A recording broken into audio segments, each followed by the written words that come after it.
नमस्कार दोस्तों, सिविल्स लक्ष्य क्लासेज में आपका हार्दिक स्वागत है।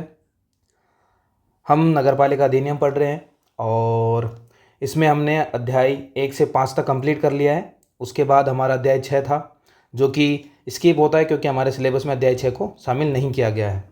इसलिए हम डायरेक्टली अध्याय 7 के अंदर आ जाते हैं। तो इसका डाउट नहीं होना चाहिए कि अध्याय 6 कहाँ गया, कैसे हमने पढ़ा नहीं, ऐसा नहीं है क्योंकि वो हमारे सिलेबस में नहीं है, इसलिए हम उसको डायरेक्टली स्किप कर देते हैं। फिर हमारा आ जाता है अध्याय नंबर 7 जिसका नाम है नगरपालिका राजस्व। अब नगरपालिका राजस्व से सबसे पहले इसको समझना है ये क्या होता है। राजस्व का मतलब यानी रेवेन्यू, यानी नगरपालिका पैसे कहाँ कहाँ से प्राप्त करती है, कैसे कैसे उसके पास पैसा आता है, वो सारी जानकारी हम इसके अंदर पढ़ेंगे। नगरपालिका राजस्व के अंदर कौन सी धाराओं से हैं, तो ये धारा नंबर 101 से लेकर 140 तक की धाराएं हैं, वो अध्याय नंबर 7 के अंदर शामिल की जाती हैं। हम इसको 2-3 टुकड़ों में पढ़ेंगे क्योंकि एक बड़ा अध्याय है, 40 धाराएं हैं, इंपॉर्टेंट धाराएं हैं सारी की सारी, इसलिए इसको टुकड़ों में पढ़ते चलेंगे और बारी बारी एक एक धाराओं को अच्छे से डिटेल वाइज करते चलेंगे। अभी जो मैं आज धारा लूँगा वो 107 तक की धाराएं कंप्लीट करेंगे। क्यों? क्योंकि ये एक जोन की धाराएं हैं लगभग, तो वो जोन हमारे साथ कंटिन्यू रहेगा। फिर नेक्स्ट जो धाराएं पढ़ेंगे वो हम 108 से 117-18 तक की धाराएं हम एक साथ पढ़ेंगे, और भी 20 तक की धाराएं, 19 तक की धाराएं। ये क्यों? क्योंकि इनका एक जोन है पूरा, मतलब ये पूरी एक सीरीज में एक कंटिन्यूटी में आती है, इसलिए तो इनको मैं थोड़ा थोड़ा डिवीजन करके आज 101 से 107 तक की कंप्लीट करते हैं। सबसे पहले बात करते हैं धारा नंबर 101। सॉरी, 101 है क्या? तो इसमें नगरपालिका का आंतरिक राजस्व, यानी नगरपालिका कौन कौन से जो राजस्व पैसे प्राप्त करती है, आंतरिक यानी खुद से जो पैसे प्राप्त करती है, क्या क्या करती है। कोई टैक्स लेती है, कोई फीस लेती है, कोई जुर्माने लगाती है, कोई चार्ज लेती है, इन सब के माध्यम से वो पैसा प्राप्त करती है। कौन? नगरपालिका। तो खुद का आंतरिक राजस्व है। और कौन सा हो सकता है? बाह्य राजस्व, जैसे कि कोई अन्य तरीके से पैसे आ रहे हो, कोई और एक्स्ट्रा मनी आ रही हो, वह उनका बाह्य राजस्व होता है। जैसे कि राज्य सरकार उन्हें अनुदान दे रही हो या राज्य सरकार अपने करों में हिस्सा दे रही है, वो सब चीज़ें हम किस में पढ़ेंगे? बाह्य राजस्व। फिर आते हैं, अब इसके अंदर बहुत सारी चीज़ें पढ़ेंगे, उसमें हम टैक्स भी पढ़ेंगे, तो वो अलग अलग टाइप का होगा। जैसे कि नगरपालिका के बाध्यकारी टैक्स, ऐसे कर जो नगरपालिका कंपलसरी लगाएगी और वो आपको भरना कंपलसरी होता है, तो वो तो यूज होने ही होने, तो वो होते हैं बाध्यकारी कर। इसके बाद आती है धारा नंबर 103 जिसमें अन्य कर जो अधिरोपित किए जा सकेंगे। ऐसे कर ऊपर वाले तो ये हैं जो बाध्यकारी है, सभी नगरपालिकाओं में सेम तरीके से लागू होंगे, जबकि 103 के अंदर वो कर है जो कि कोई नगरपालिका लगा सकती है, कोई नहीं लगाएगी। जो बड़ी नगरपालिकाएं, नगर निगम है, वो इनको यूज़ करते हैं, छोटी नहीं कर पाते हैं क्योंकि उनके पास इतना मैनेजिंग पावर नहीं रहता है। लेकिन ये जो अन्य कर है, इनको लगाने की कुछ स्पेशल कंडीशंस पावर होती है, वो हम आगे पढ़ेंगे। फिर आते हैं धारा 104। इसमें क्या? उपभोक्ता प्रभार। ये क्या होता है? इसे इंग्लिश में बोलते हैं यूजर चार्ज, यूजर चार्जेज। यानी यूजर चार्जेस क्या होता है? अगर आपने देखा हो तो कोई आप सेवा लेते हैं और उसके बदले जो पैसा देते हैं उसे यूजर चार्ज बोलते हैं। तो नगरपालिका भी हमें बहुत सारी सेवाएं देती है, जैसे कि पार्किंग की फैसिलिटी देती है, तो उसके बदले अपने को एक पर्ची मिलती है। उस पर्ची में आप देखोगे तो नगरपालिका क्या करती है, किसी एक एजेंसी को टेंडर देती है और वो एजेंसी वो उनको इकट्ठा करती है, अपना जो हिस्सा है वो काट लेती है, बाकी सारा नगरपालिका के पास फॉरवर्ड कर दिया जाता है। तो ये क्या था? पार्किंग वाला सिस्टम है, पार्किंग की एक सेवा ले रहे हैं, उसके बदले आप क्या दे रहे हैं? पैसे दे रहे हैं। किसको? नगरपालिका को। तो ये हो गया यूजर चार्ज। इसके अलावा आपके घर पे कचरे वाली गाड़ी आती है तो उस कचरे वाली गाड़ी के लिए आपके ऊपर टैक्स लगाया जाता है, या फिर आपके ऊपर यूजर चार्ज लगाया, टैक्स नहीं यूजर चार्ज लगाया जाता है। सेवा ले रहे हैं आप इसलिए। इसके अलावा झाड़ू लगाने वाले नगरपालिका म्यूनसिपल जो कोऑपरेशन के कर्मचारी अधिकारी होते हैं, वो आपकी सफाई का ध्यान रखते हैं। सीवरेज का काम है। तो ये बहुत सारी अलग अलग सेवाएं जो नगरपालिका आपको देती है, उसके बदले में आपको यूजर चार्जेस वसूले जाते हैं, वो चार्ज आपसे लिए जाते हैं। तो ये होते हैं उपभोक्ता प्रभार। फिर 105 के अंदर फीस और जुर्माने दिए हुए हैं। फीस, आप कोई लाइसेंस बनवा रहे हैं तो उसके लिए आपको फीस देनी होती है नगरपालिका को, या आप कोई ऐसी काम करवा रहे हैं जिसके लिए फीस कंपलसरी होती है, तो नगरपालिका आपसे फीस लेती है और वो आपकी सेवा या सुविधा आपको देती है। जुर्माने, आपको ऐसा कार्य करते हैं जो कि अवैधानिक, अविधि मान्य है, और उसके बदले में फिर अगर आप वो काम करते हो तो उसकी वजह से आपके ऊपर क्या लगाए जा सकते हैं? जुर्माने लगाए जा सकते हैं। और वो जुर्माने कौन वसूलता है? नगरपालिका वसूलती है। हम पहले भी बहुत सारे जुर्माने देख चुके हैं, आगे भी हम बहुत सारे जुर्माने हम पढ़ेंगे ऐसे, जो कि नागरिकों के ऊपर लगाए जाते हैं। फिर एक होता है 106 में विकास प्रभार। ये क्या होता है? ये भी एक तरह से यूजर चार्ज ही होता है, यूजर चार्जेस होता है, लेकिन ये डेवलपमेंट पे, जैसे कि आप अपना मकान है, पहले 1 मंजिल था उसको 2 मंजिल कर रहे हैं या 3 मंजिल कर रहे हैं, या अपने मकान में मॉडिफिकेशन कर रहे हैं कुछ नया, तो उन सभी की वजह से आपको क्या लगता है? उस पर विकास प्रभार आपको देना होता है। या आप बिल्कुल नया मकान बना रहे उस पर भी आपको यूजर चार्जेज या विकास प्रभार देना होता है। ठीक है। इसके बाद एक होता है 107, वो होता है करारोपण से छूट। कुछ जगह ऐसी है, कुछ स्थान ऐसे हैं या कुछ संपत्ति भवन ऐसे हैं जहाँ पर कोई टैक्स नहीं लगता है। वो कौन से, उसकी चर्चा हम 107 के अंदर पढ़ेंगे। ठीक है। तो ये मेनली अपन 1 से 107 तक ये मेन धाराएं हम आज कवर करेंगे। ठीक है। तो सबसे पहले हम बात कर रहे हैं धारा नंबर 101, जिसके अंदर नगर पालिका के आंतरिक राजस्व की बात की गई है। तो इसके अंदर क्या क्या चीज़ें नगर पालिका के पास है? तो नगर पालिका के पास टैक्स से पैसा आता है। कहाँ से आता है? तो कर लगाती है नागरिकों के ऊपर, और नागरिकों को कर देते हैं, और उसके माध्यम से जो नगर पालिका है उसे क्या प्राप्त होता है? राजस्व प्राप्त होता है। ठीक है। इसके अलावा यूजर चार्जेज हम पढ़ें। उपभोक्ता प्रभार, उपभोक्ता प्रभार होता है नागरिकों को सेवाओं के बदले जो पैसा नागरिकों को नगर पालिका सेवा देती है, और जो नागरिक है नगर पालिका को उसके बदले पैसा देते हैं, वो क्या होता है? User charges. इसके अलावा फीस और फाइन्स यानी जुर्माने, विनियामक या कानूनी कर्तव्य की अनुपालना के लिए कुछ फीस देनी पड़ सकती है। अगर आप सकारात्मक काम कर रहे हैं तो फीस दे के लाइसेंस वगैरह लेना हुआ, या आप नेगेटिव काम कर रहे हैं, कुछ कानूनी उल्टे काम कर रहे हैं, तो आपके ऊपर जुर्माने भी ठोके जा सकते हैं। ठीक है। तो ये 3 चीज़ याद रखना, क्या क्या? टैक्स, दूसरा यूजर चार्जेज, तीसरा फीस एंड फाइन। ठीक है। तो ये 4 तरीके हैं जिसके माध्यम से नगर पालिका पैसा प्राप्त करती है। फिर हम इसके अंदर एक एक पे आते हैं। किस पे? टैक्स। कौन सा वाला? बाध्यकारी वाला। ऐसा टैक्स जो कि नगर पालिका के लिए बाध्यकारी होते हैं, उसे लगाना ही पड़ता है। कौन कौन से टैक्स है वो सारे अपन एक साथ मैंने यहाँ आपको लिखे हैं। कौन कौन से? एक है भूमि एवं भवन पर टैक्स। ये क्या? तो नगर पालिका की सीमा के अंदर जितने भी भवन है, जितनी भी भूमि है, उन सब पर एक टैक्स लगता है। वो टैक्स नागरिक को नगर पालिका को देना होता है। जो स्वामी होता है उस संपत्ति का, उस भूमि का, उसे नगर पालिका को सौंपना होता है। इसके अलावा व्यक्ति, व्यापार और आजीविका पे टैक्स, मतलब आपको ऐसा व्यापार कर रहे हैं कोई, आप अपनी वर्ती, जैसे कि प्रोफेशनल्स जो काम करते हैं, डॉक्टर है, इंजीनियर वगैरह, उनके ऊपर भी टैक्स लगाए जाते हैं। तो वो कौन सा होता है? ये वाला टैक्स हो जाता है हमारा बाध्यकारी। फिर आता है टोल टैक्स। अगर नगर पालिका अपने पैसे से कोई रोड बना रही है, नगर पालिका सड़क बना सकती है, क्योंकि अपन उसमें पढ़ के आए थे, पहले पढ़ चुके हैं। उस सड़क पर अगर नगर पालिका खुद की निधि से वो पैसा खर्च कर किया है और उससे बनाया है, तो उस कंडीशन में नगर पालिका वहाँ पर टोल ले सकती है आपसे। तो नगर पालिका के स्वामित्व वाली या निधियों से निर्मित, नगर पालिका की निधियों से निर्मित सड़क हो, पुल हो या कोई घाट है, उन सभी पर टैक्स लगाया जाता है। ये हो गया। इसके अलावा प्रदूषण पर नियंत्रण प्रदूषण नियंत्रण करना है, उसके लिए भी टैक्स लगाया जाता है। तो व्यवसाय या उद्योग जो नगर पालिका की सीमा के भीतर है और वो प्रदूषण के कारक है, तो उनके ऊपर भी टैक्स लगाया जाता है। कौन सा वाला? पॉल्यूशन वाला। भाई नॉर्मल वाला एक तो ये कि ये रहा, व्यापार करेंगे तो ये वाला तो देंगे ही, साथ में अगर पॉल्यूशन वाला जो काम कर रहे हैं उसके लिए एक टैक्स अलग से देना होता है। इसके अलावा अगर आप विज्ञापन कर रहे हैं, एडवर्टाइजमेंट कर रहे हैं, तो चाहे आप सार्वजनिक जगह पे कर रहे हो, चाहे निजी जगह पे कर रहे हो, कहीं पर भी करो, विज्ञापन के लिए आपको, एडवर्टाइजमेंट के लिए आपको बाध्यकारी टैक्स देना होता ही है।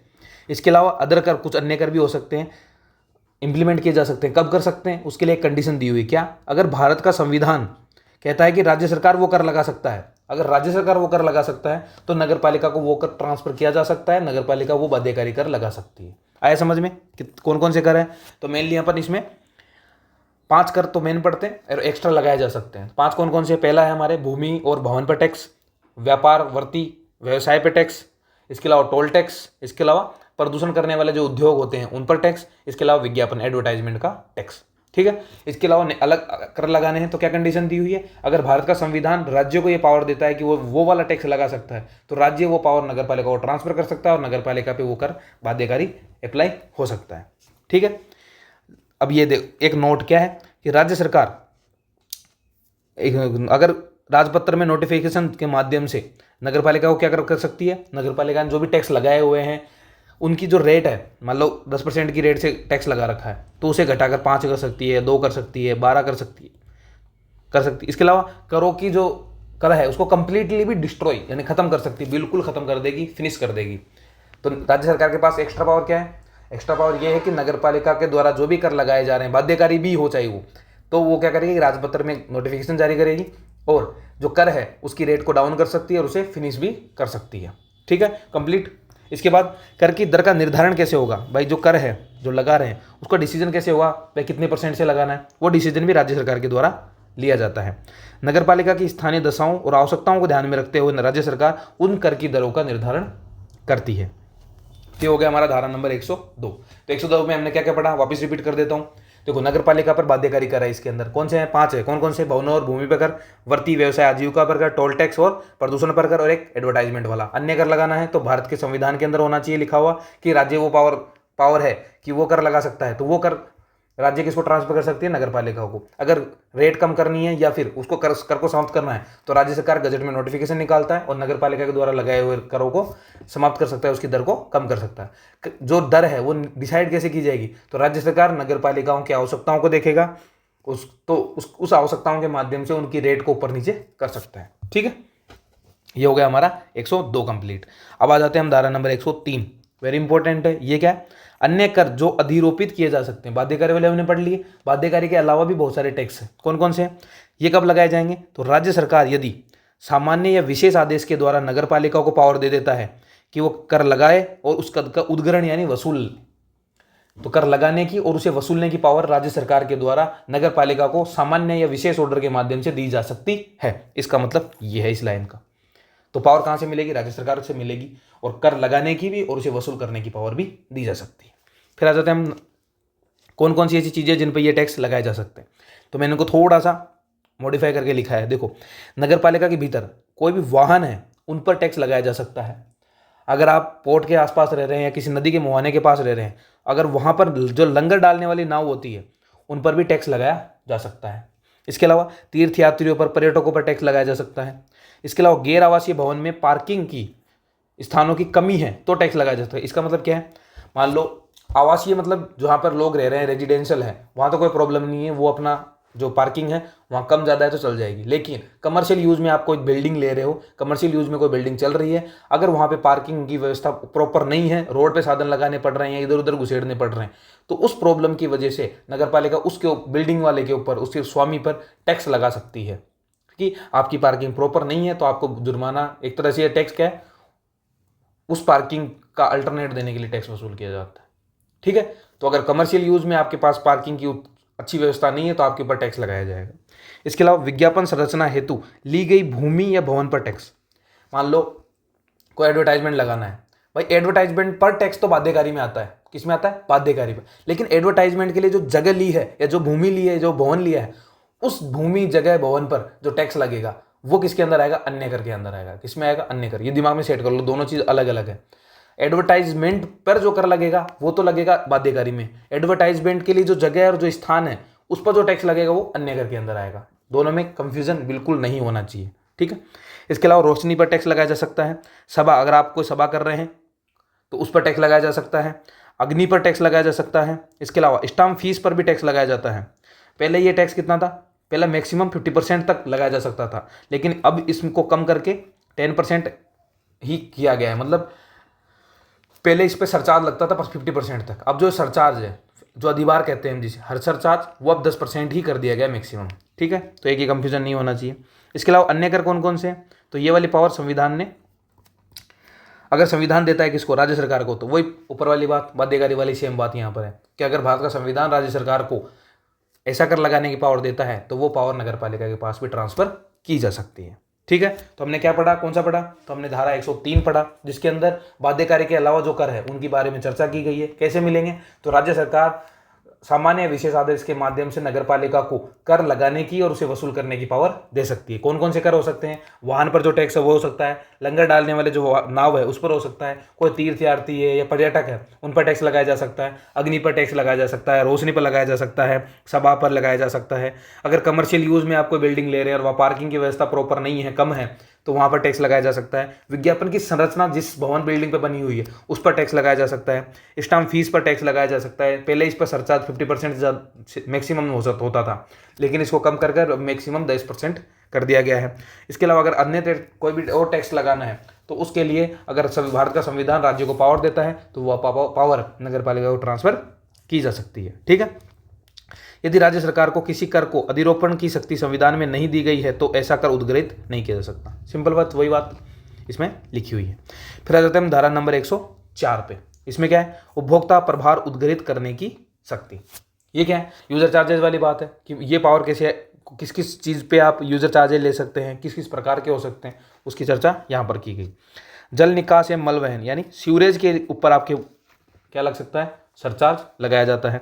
इसके अलावा ठोस अपशिष्ट प्रबंधन, सॉलिड वेस्ट मैनेजमेंट के लिए आपको सरचार्ज देना होता है। यानों की पार्किंग व्यवस्था, मतलब पार्किंग के लिए भी आपको यूजर चार्ज देना होता है।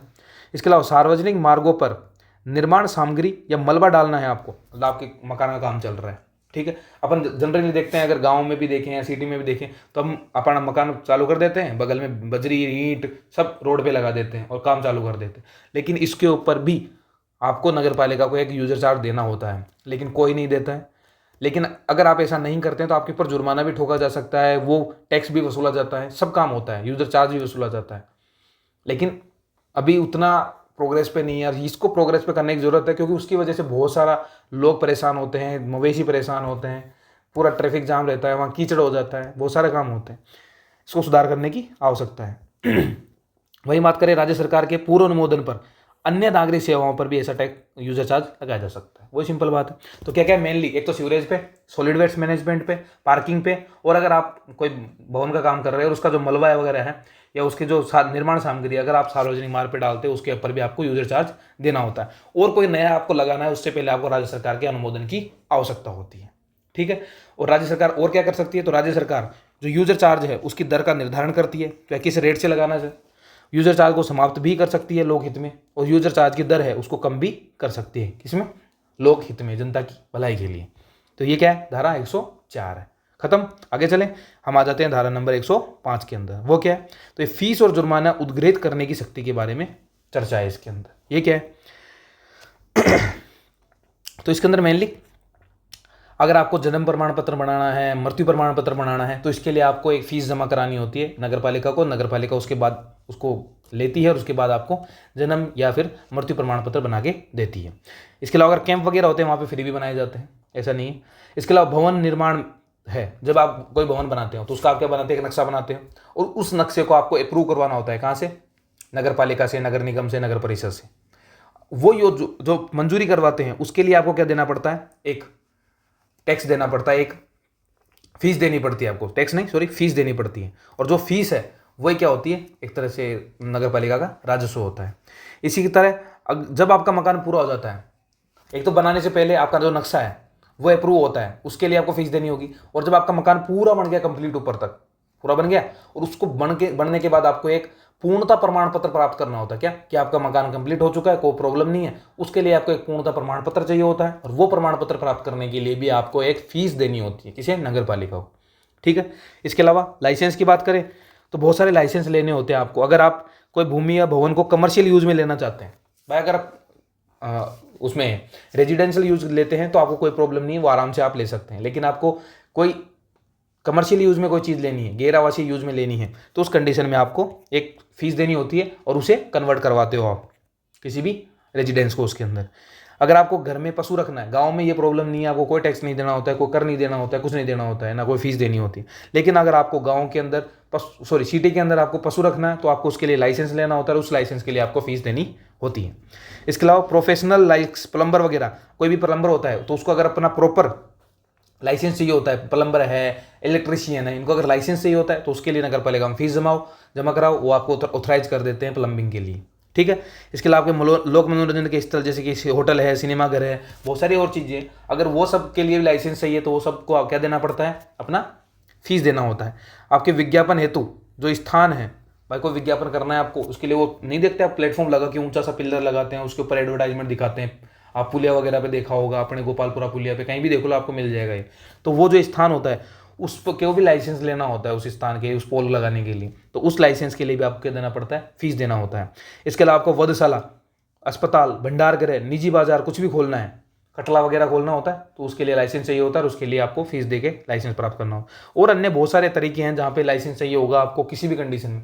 हर लाइसेंस के लिए आपको कोई ना कोई फीस आपको नगर पालिका को देनी होती है, और वहीं से उसका राजस्व बढ़ता है, ठीक है। तो ये फीस और जुर्माना बहुत सारे जुर्माने इस एक्ट के अंदर है, एक्ट के बाहर भी को बहुत सारे ऐसे जुर्माने जो नगर पालिका आपके ऊपर अध्यारोपित करती है, और उससे आप उनको रेवेन्यू प्राप्त होता है। फिर बात करते हैं हम धारा नंबर 106 की। इसमें विकास प्रभार की बात की गई, किसकी, विकास प्रभार उद्ग्रहित करने की शक्ति। ये क्या है तो 14 मीटर से ऊंचे भवन, कितने, 14 मीटर से ऊंचा भवन है, चाहे वो आवासीय यूज लो आप, रेजिडेंशियल हो, चाहे आप उसे कमर्शियल यूज लो, कैसे भी काम में लो, उसके ऊपर क्या लगाया जाता है, एक विकास प्रभार लगाया जाता है। किसके हिसाब से, उस मार्ग की साइड। भाई ये रोड है, 40 फीट की रोड पे अगर आपने मकान बनाया है तो उसके लिए चार्ज अलग होता है। अगर आपने 60 फीट की रोड पे बनाया है तो उसके लिए अलग चार्ज होता है। और वो उसकी हाइट कितनी होनी चाहिए, 14 मीटर से ऊंचा। तो अगर आप 14 मीटर से ऊंचा कोई भी भवन बनाते, चाहे वो रेजिडेंशियल यूज लो चाहे कमर्शियल यूज लो, और उसकी मार्ग की जो साइज है 40 फीट, 60 फीट, 80 फीट, उसके हिसाब से, और वो उपयोग की विशेषताओं, उसको यूज किस किस काम में ले रहे हो, किस तरह से यूज ले रहे हो, उस हिसाब से निर्मित क्षेत्र के आधार पर क्या लगाया जाता है, एक विकास प्रभार। क्योंकि आप वहाँ डेवलपमेंट कर रहे हैं तो उसका नाम ही डेवलपमेंट यूजर चार्ज होता है। डेवलपमेंट चार्ज आपसे वसूल किया जाता है। विकास योजना के द्वारा क्षेत्र का विकास किया गया हो चाहे पुनर्विकास, ऐसा नहीं है कि आप पहले पहले बना रहे हो तभी आपके ऊपर टैक्स लेगा, नहीं। मान लो आपने पहले 12 मीटर बना रखा था, अब उसे 14 मीटर करने है, उससे ऊपर करने की बात कर रहे हैं, तो आपके ऊपर वहाँ क्या लगेगा, पुनर्निर्माण के लिए भी वो टैक्स लगता है। पुनर्विकास के लिए, पुनर्निर्माण के लिए वो टैक्स आपको देना होगा। ये होता है विकास प्रभार। ये कैसे देना होता है, तो अगर आप नया विकास कर रहे हो तो आप जो विकास करने वाला है, जैसे कि एक मान लो कोई आप बिल्डर है आप, और आप बिल्कुल नई जगह लिए आपने और उस पर बिल्डिंग स्टार्ट कर रहे हैं, बिल्डिंग कर रहे हैं, वो बिल्डिंग बना रहे हैं बड़ी बड़ी, ठीक है। तो उस बिल्डिंग पे आपको टैक्स देना, वो आपको वहाँ पे विकास प्रभार देना होता है। वो बंदा खुद देगा, एजेंसी वाला, बिल्डर। अगर आपका पहले से कोई बना हुआ था भवन और उसको आप डेवलप कर रहे हैं, उसको बड़ा कर रहे हैं, तो जो उसके अंदर रहने वाले लोग हैं ना, निवासी, उन्हें वो क्या देना होगा, विकास प्रभार देना। मान लो बिल्डर है, बिल्डर ने बिल्डिंग बनाई और बेच दिया आपको फ्लैट, और फिर बेच के चला गया, वो तो उसका काम फ्री। उस टाइम उसने अपना विकास प्रभार दे दिया था, लेकिन अब उस बिल्डिंग को आप अपग्रेड कर रहे हैं, उसको और ऊंचा कर रहे हैं, 1-2 फ्लोर, तो उसके लिए आपको दोबारा टैक्स देना होता है। वो टैक्स कौन देगा, तो वो जो फ्लैट के अंदर रह रहा है ना, अब 100 फ्लैट है तो 100 फ्लैट, अगर 100 फ्लैट के अंदर चेंजेज आ रहे हैं तो 100 फ्लैट के 100 फ्लैट वाले जो बंदे हैं उनको वो टैक्स देना होता है, वो यूजर चार्ज, विकास प्रभार आपको देना होता है। आगे समझ में। तो हितधारक यानी निवासी या हितधारक वही है, यानी फ्लैट में जो ले रहे हैं वो। और ये कैसे देना होता है, अग्रिम रूप से दे होता है। यानी ऐसा नहीं है कि आपने पूरा बना लिया और उसके बाद आप टैक्स दे रहे हो या नहीं दे रहे हो, नहीं, ऐसा नहीं होता है। वो आपको जैसे भी आप काम स्टार्ट करोगे उससे पहले आपको नगर पालिका के पास जाना है कि भाई हम इसके अंदर ये पुनर्विकास कर रहे हैं या डेवलपमेंट कर रहे हैं, उसके लिए हम आपको ये विकास प्रभार सौंप देते हैं, ठीक है। तो ये होता है विकास प्रभार। अब एक चीज़ स्पेशल ये है इसके अंदर कि जो आपका विकास प्रभार, मान लो 50,000 रुपये आपने विकास प्रभार के रूप में दिए, तो वो ऐसा नहीं है कि आपको नगर पालिका निधि में जमा होते हैं, सॉरी, नगर पालिका निधि में तो जमा होते हैं, लेकिन ऐसा नहीं कि नॉर्मल में जमा हो गए, नहीं, इसके लिए स्पेशल अकाउंट बना रखा है। तो उसका नाम क्या है, विकास प्रभार लेखा, प्रभार लेखा। और इसका जो पैसा है, मान लो इसके अंदर 50 करोड़ रुपए पड़े हैं, तो ये 50 करोड़ एक ही काम में आएंगे, सिर्फ ओनली वन काम। कौन से, वो सिर्फ डेवलपमेंट, विकास में ही काम आएंगे। आई समझ में। तो विकास प्रभार का पैसा नगर पालिका हमेशा विकास में ही काम लेगी। जैसे कि उसने कोचिंग अब बनाया तो ये विकास प्रभार के पैसे से बना सकती हो। उसने मान लो शिक्षकों के लिए और प्रहरी है उनके लिए आवास बनाए थे, वो इन पैसों से बना सकती है। आया समझ में। विकास प्रभार का जो पैसा है वो सिर्फ विकास में ही यूज ले सकती है, कौन, नगर पालिका, ठीक है। तो ये बात किसके अंदर लिखी है, 106 के अंदर विकास प्रभार लिखा है। वापिस पढ़ ले, विकास प्रभार क्या है, कैसे। विकास प्रभार के लिए सबसे इंपॉर्टेंट है 14 मीटर से ऊंचा होना चाहिए, चाहे आप आवासीय हो चाहे कमर्शियल हो, कैसे भी यूज लो, चाहे वो आप पहले बना रहे हो चाहे आपने दोबारा उसको बना रहे हो, रिकंस्ट्रक्ट कर रहे हो, दोनों ही कंडीशन में लगता है। किस किस चीज़ों को देख के लगता है, मार्ग की साइज, 40 फीट पे बना रहे हो, 60 फीट पे, 80 फीट पे, उपयोग किस यूज में ले रहे हो उस हिसाब से, और निर्मित क्षेत्र कितना एरिया में बना रहे हो, 1 गज में बना रहे हो, 1 बीघा में बना रहे हो, कैसे बना रहे हो, उसके ऊपर डिपेंड करता है। फिर विकास प्रभार अग्रिम रूप से लेने होगा। अगर पहले बना रहे तो विकास करता जो बना रहा है उसके ऊपर ले लेंगे। उसने बेच दिया फ्लैट वालों को तो अगली बार अगर वो दोबारा पुनर्निर्माण करेंगे तो उन फ्लैट वालों से लिया जाएगा, ठीक है। और इसके लिए अलग अकाउंट बनाया जाएगा जिसका यूज सिर्फ और सिर्फ विकास के अंदर किया जाएगा। ये हो गई धारा नंबर 106 कंप्लीट। फिर आती है धारा नंबर 107, करारोपण से छूट। टैक्सेज में किसी किसी जगह छूट दी हुई है, वो छूट कैसे किसे दी हुई है उसकी बात करते हैं। ये क्या है, तो नगर पालिका की संपत्ति हो, राज्य सरकार की संपत्ति हो या सेंट्रल गवर्नमेंट की संपत्ति हो, उस पर डायरेक्ट छूट है। भाई सरकार की चीज़ें हैं, उन पर आप टैक्स थोड़े लोगे। भाई नगर पालिका खुद की चीज़ें, नगर पालिका खुद की कोई बिल्डिंग है, कोई कार्यालय है, कोई ऑफिस है, तो उस पर टैक्स नहीं लगेगा, ठीक है। आगे समझ में एक चीज़, तो अब उसके पापा यानी राज्य सरकार, अब राज्य सरकार की कोई चीज़ है उस पर थोड़ा टैक्स ले लोगे, या सेंट्रल गवर्नमेंट, केंद्र सरकार की कोई चीज़ बनी हुई है वहाँ पर आपके नगर पालिका क्षेत्र में, तो आप उस पर टैक्स नहीं ले सकते। नहीं तो यानी बेटा अपने बाप और दादा उनकी ज़मीन पे, उनकी भूमि पे कोई टैक्स नहीं ले सकता, सीधी बात ये समझ लो, ठीक है। फिर आते हैं सेंट्रल गवर्नमेंट की भूमि पे एक स्पेशल कंडीशन क्या है। इसके अंदर एक स्पेशल कंडीशन ये है कि अगर 26 जनवरी 1950 से पहले उस पर टैक्स लिया जा रहा था उस भूमि पर, तो उस पर अब भी टैक्स लिया जाएगा। आई समझ में क्या बात बोल रहा है कि अगर 26 जनवरी 1950 यानी जब हमारा संविधान लागू हुआ था उससे पहले उस बिल्डिंग से, चाहे वो सेंट्रल गवर्नमेंट की हो, उससे टैक्स लिया जा रहा था, तो अब भी उसके ऊपर टैक्स लिया जाएगा। ये सिंपल बात है, एक दिमाग में याद कर लो। ये अच्छा क्वेश्चन बन सकता है, बहुत अच्छा क्वेश्चन है, क्योंकि ये बहुत डीपली क्वेश्चन है और कंफ्यूज हो जाएगा स्टूडेंट, क्योंकि हमने सब यही सोचेंगे ना कि सेंट्रल गवर्नमेंट की है तो ऐसा कुछ होना नहीं चाहिए। तो इसके अंदर एक अपवाद ये है कि अगर सेंट्रल गवर्नमेंट की है और संविधान लागू होने से पहले उस पर टैक्स लिया जा रहा था, तो अभी भी नगर पालिका उस पर टैक्स ले सकती है। ठीक है, फिर आती है राज्य सरकार की भूमि। अगर किसी लोक परियोजना में काम में किसी जनता के यूज के लिए ली जा रही है तो उस पर भी टैक्स से छूट होगी। इसके अलावा नगर पालिका से मान्यता प्राप्त अगर कोई पूजा स्थल है, कोई मस्जिद है, चाहे चीज गिरजाघर है, कुछ भी है, मंदिर है, कुछ भी है, तो उसके ऊपर भी छूट दी जाएगी। कब? अगर वो नगर पालिका से मान्यता प्राप्त है तो। इसके अलावा राज्य सरकार गजट में नोटिफिकेशन निकाल के अलग से छूट भी दे सकती है बहुत अलग अलग चीज़ों के लिए।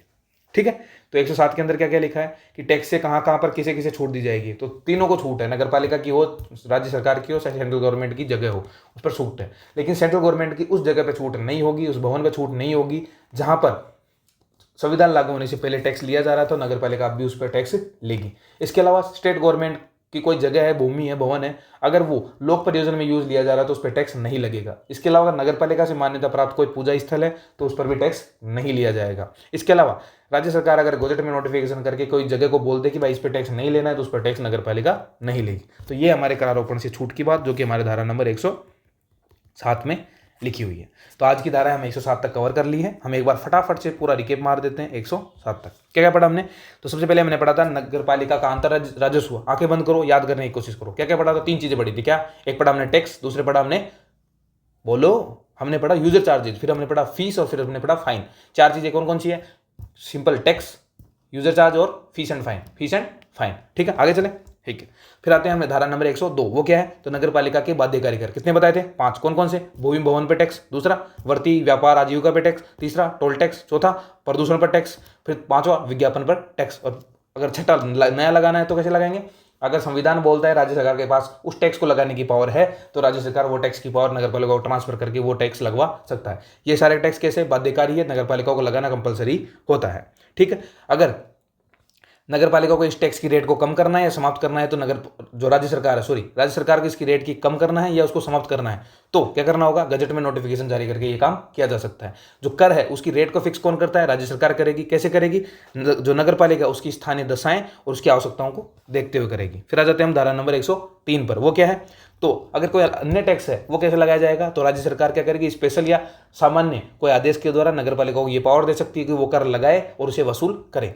ठीक है, किस किस पर लगाया जा सकता है? तो नगर पालिका के भीतर जो भी वाहन रहते हैं उस पर टैक्स लगाया जा सकते हैं। लंगर डालने वाली जो नाव है उस पर लगाया जा सकता है। तीर्थ यात्रियों पर लगाया जा सकता है। पर्यटकों पर लगाया जा सकता है। कमर्शियल जो बिल्डिंग्स है अगर उसके अंदर पार्किंग की व्यवस्था कम है तो उस कंडीशन में उसके ऊपर टैक्स लगाया जा सकता है। इसके अलावा विज्ञापन की जो संरचना है या जो भूमि मतलब विज्ञापन के लिए जो भी भूमि भवन यूज लिया जा रहा है जगह, उस जगह के ऊपर भी टैक्स लगाया जा सकता है। रोशनी, सभा, अग्नि पर टैक्स लगाया जा सकता है। स्टाम्प फीस है उसके ऊपर टैक्स लगाया जा सकता है। पहले तो ये मैक्सिमम इस पर सरचार्ज होता था, वो 50% होता था, लेकिन अब उसके कम करके कितना परसेंट कर दिया? 10% कर दिया गया है। इसके अलावा अन्य कर लगा सकते हैं। कब? वही वाली कंडीशन कि अगर भारत का संविधान राज्य को ये पावर देता है तो राज्य उसे नगर पालिका को ट्रांसफर कर सकती है। ठीक है, इसके बाद बात करते हैं धारा नंबर 104। इसमें यूजर चार्जेस की बात की गई है। क्या किस किस पर? तो मैंने 4 बताए थे। कौन कौन से? एक तो सीवरेज पर, एक सॉलिड वेस्ट मैनेजमेंट पर, पार्किंग पर, और अगर सार्वजनिक मार्ग पर आप कचरा क्या वो मलबा वगैरह डाल रहे हैं, निर्माण सामग्री डाल रहे हैं तो उस पर भी टैक्स लगाया जा सकता है। इसके अलावा राज्य सरकार से परमिशन ले सकते हो, परमिशन लेने के बाद नगर पालिका नया जो यूजर चार्ज है वो भी लगा सकती है। यूजर चार्ज की जो रेट है वो फिक्स कौन करता है? राज्य सरकार। उसे कम कौन कर सकता है? राज्य सरकार। और उसे हटा कौन सकता है? राज्य सरकार। ठीक है, 105 के अंदर फीस एंड फाइन्स की बात की गई है। मेनली जन्म प्रमाण पत्र है, मृत्यु प्रमाण पत्र है। इसके अलावा अगर आप नया भवन बना रहे हैं तो उसका जो नक्शा है उसको प्रमाणित करवाना है तो उसके फीस देनी पड़ेगी। वो बन जाए उसके बाद आपको पूर्णतः प्रमाण पत्र प्राप्त करना होता है, उसके लिए भी आपको फीस देनी पड़ती है। इसके अलावा भूमि भवन है, पशु रखना है, प्रोफेशनल प्लम्बर वगैरह है, या फिर आपको होटल सिनेमा घर है, आप जो वहाँ पर विज्ञापन लगा रहे हैं उसका जो स्थान है उसके लिए लाइसेंस लेना है, या वधशाला है, अस्पताल है, भंडारगृह है, निजी बाजार है, अगर आपको कोई भी कमर्शियल यूज में कोई भी जगह लेनी है तो उन सभी काम के लिए आपको लाइसेंस लेना होता है और उस लाइसेंस के लिए आपको फीस देनी पड़ती है। इसके अलावा धारा नंबर 106 जिसमें विकास प्रभार की बात की गई, अगर 14 मीटर से ऊंचा भवन बना रहे, चाहे रेजिडेंशियल बनाओ चाहे कमर्शियल बनाओ, उस मार्ग की साइज के हिसाब से, यूज लेने के हिसाब से और निर्माण कितने एरिया में किया गया उसके हिसाब से आपके ऊपर यूजर चार्ज लगाया जाता है। ये यूजर चार्ज नए भवन के लिए और जो बना हुआ है उसी को दोबारा बना रहे हैं तो उसके ऊपर भी लगाया जा सकता है। नया बना रहे हैं तो उस कंडीशन में जो बना रहा है उसके ऊपर लगाया जाता है, और बन गया उसके बाद अगर मान लो आपको फ्लैट बेच दिया गया तो आप जो फ्लैट वाले हैं तो आपको वो अगर रिकंस्ट्रक्ट करा रहे हैं तो आपको वो टैक्स देना, या वो जो विकास प्रभार वो देना होता है। विकास प्रभार के लिए नगर पालिका निधि के अंदर अलग ही अकाउंट होता है और उस अकाउंट के अंदर वो पैसा डाला जाता है और उसका यूज सिर्फ और सिर्फ डेवलपमेंट के लिए किया जाता है। लास्ट एंड फाइनल 107 जिसके अंदर करारोपण से छूट दी हुई है, किस किस को दी है, नगर पालिका हो चाहे स्टेट गवर्नमेंट हो चाहे सेंट्रल गवर्नमेंट हो, सभी की भवन और संपत्ति पर छूट दी हुई है। लेकिन सेंट्रल गवर्नमेंट में एक अपवाद क्या है कि अगर भारत का संविधान लागू होने से पहले उस पर टैक्स लिया जाता था तो अभी भी उसके ऊपर टैक्स लिया जाएगा। दूसरी कंडीशन, दूसरा और क्या है, तो अगर राज्य सरकार की भूमि को लोक प्रयोजन में यूज लिया जा रहा है तो कोई टैक्स नहीं लिया जाएगा। अगर नगर पालिका से मान्यता प्राप्त कोई पूजा स्थल है उस पर भी कोई टैक्स नहीं लिया जाता। इसके अलावा राज्य सरकार चाहे तो गजट में नोटिफिकेशन जारी करके किसी भी जगह को कर से छूट प्रदान कर सकती है। तो आज के लिए हमारी धारा 101 से 107 कंप्लीट कर दी है मैंने, और इतने बार रिविजन करा है। आशा करता हूँ एक एक चीज़ आपको जहन में फिक्स होती होगी। पढ़ रहे होंगे आप, रिवीजन कर रहे हैं, आशा कर रहे हैं, और साथ में बहुत ज़्यादा मेहनत करेंगे क्योंकि ये हमारा 40 नंबर का मैटर है। हमको बहुत मेहनत करके यहाँ पे 35 प्लस लाने ही लाने हैं। मेरा टारगेट 35 प्लस ही है, मेरा तो 40 है। वो लाओ तो आप सबसे बेस्ट रहेगा। क्यों? क्योंकि 5 नंबर बहुत वैल्यू करता है, जबकि इंसान 1-2 नंबर से, क्योंकि पिछले वाले मैं 2 नंबर से रहा हूँ सिर्फ, मतलब मेरिट की बात अलग है, चलो ठीक है 5 नंबर मान लो, 5 नंबर से रहा हूँ तो 5 नंबर वैल्यू कर जाएगा अगर मैं यहाँ पे अच्छा मार्क कर देता, यहाँ पे अच्छा नंबर आ जाते हैं मेरे, तो वो वैल्यू करता है। हमें एक एक मार्क के लिए एक एक उसके लिए हमको बहुत मेहनत करनी होगी, और यहाँ बहुत बारीकी से हम पढ़ रहे हैं। तो अगर यहाँ से लिखे हुए में से कोई आएगा तो आप छोड़ोगे नहीं। और इस एक्ट में सबसे अच्छी बात यह है कि इससे बाहर जाने का मतलब एक बॉर्डर है हमारे पास, एक सबसे अच्छी बात ये है। और इस बॉर्डर से बाहर जाने का उनके पास रास्ता है नहीं, उस बॉर्डर के अंदर अंदर उन्हें पूछना होगा। एक ही सेक्शन वहाँ छोड़ा हुआ वो योजनाओं वाला है, जहाँ से वो पिछली बार भी बाहर गए थे और इस बार भी जा सकते हैं। वो 2 या 3 क्वेश्चन में ऐसा कर सकते हैं, लेकिन अपना 35 प्लस वाला टारगेट तो हम पूरा कर ही सकते हैं इसके अंदर। तो उसमें कोई टेंशन की बात है नहीं, इतना टफ लेवल आता नहीं है। इजी आया था उस टाइम, फर्स्ट टाइम जब पेपर आया था वो बहुत इजी आ गया था, 108 कट ऑफ चली गई थी। पेपर भी थोड़ा लीक हो गया था, उसकी वजह से ऐसा हो सकता है। लेकिन जो सेकंड टाइम था वो परफेक्ट पेपर था ना, उसमें कोई हाई टफ था, खतरनाक टफ भी नहीं था। बहुत मुझे तो, क्योंकि मेरा एक्ट बहुत अच्छा पड़ा हुआ था, तो बहुत इतना नहीं लगा मुझे कि बहुत अच्छा हुआ है। बहुत और भी अच्छे क्वेश्चन उसके अंदर से बन सकते हैं, अच्छे क्वेश्चन हम निकालेंगे, क्वेश्चंस भी कराएंगे। कल एक कमेंट भी आया था कि क्वेश्चंस कराओ, पर मेरा अभी ये है कि मैं एक बार कंटेंट पूरा करा लूँ, उस कंटेंट को मैं बहुत अच्छे से एक बार और पढ़ूँ खुद, और उसको फिर एनालिसिस करके अच्छे से अच्छे क्वेश्चन उसके अंदर निकाल पाऊँ। पिछले पेपर्स भी आपके लिए लाए जाएंगे, उनके सॉल्यूशन भी करवाऊंगा। बिल्कुल आप इस 40 नंबर के लिए बिल्कुल निश्चिंत हो जाइए आप मेरी तरफ से। अगर आप मेरे साथ मेहनत करेंगे तो गारंटीड आपको 35 प्लस मिलेंगे। तो इसी आशा के साथ आज की क्लास को विराम देते हैं, और सबसे इंपॉर्टेंट बात, अपने दोस्तों को शेयर करें प्लीज़, वीडियो को लाइक करें, इससे रीच बढ़ती है, लोगों तक ये क्लास जा पाती है, और ज़्यादा से ज़्यादा लोगों तक जाएगी तो उनको भी हमारे इस चीज़ का लाभ मिल पाएगा। तो चैनल को सब्सक्राइब भी करें, सब्सक्राइब करते हैं तो हमें अच्छा लगता है और हम और अच्छी मेहनत करने के लिए तत्पर हो पाते हैं। तो इसी के साथ धन्यवाद, शुक्रिया।